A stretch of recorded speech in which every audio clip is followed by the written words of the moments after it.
அனைத்து இந்திய அண்ணா திராவிட முன்னேற்றக் கழகத்தின் பொதுச் செயலாளர் மாண்புமிகு எடப்பாடியார் செல்லுகிற இடமெல்லாம் மக்கள் வெள்ளம். அதே இடத்துல மக்கள் வெள்ளத்தை திரட்டினார். எங்காவது ஒரு அசம்பாவிதம் நடந்ததுண்டா? ஏன்?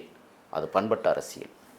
அந்த அரசியல் தாவேக்கானருக்கு இல்லாதனால தானே இவ்வளோ பெரிய பிரச்சனை. ஒன்று. ரெண்டாவது, இன்னைக்கு நெருக்கடியான ஒரு சூழலில் முதலாக 28ஆம் தேதி காலையில் எடப்பாடியார் அவர்கள் ஒரு அசைன்மெண்ட் பேட்டியை கொடுக்குறாங்க. அதில் எழுகிற சந்தேகங்களை எழுப்பினார். பயங்கரமான சந்தேகம். நான் படித்தா அது ஒரு அரை மணி நேரம் ஆயிரும். எடப்பாடியார் எழுப்பிய சந்தேகங்களுக்கு இதுவரை அரசு பதில் சொல்லியிருக்கிறதா? இல்லை. ஒன்று. ரெண்டாவது, இல்லை உங்களுக்கு ஆதரவா இன்னைக்கு யார் வந்து நிற்கிறா? அதிமுக வந்து நிற்கிது. விஜய்க்கு பக்கபலமாக யார் நிற்கிறது? எடப்பாடியார் வந்து நிற்கிறாரு. பாஜகவும் நிற்குது, பின்னாடி பாஜகவும் நிற்குது. ஆனால் இதை எப்படி பயன்படுத்துகிறார்கள் என்றால், இயக்குது இல்லை, போய் கூட்டி பேசினாலா இல்லை, நம்ம பார்க்கல.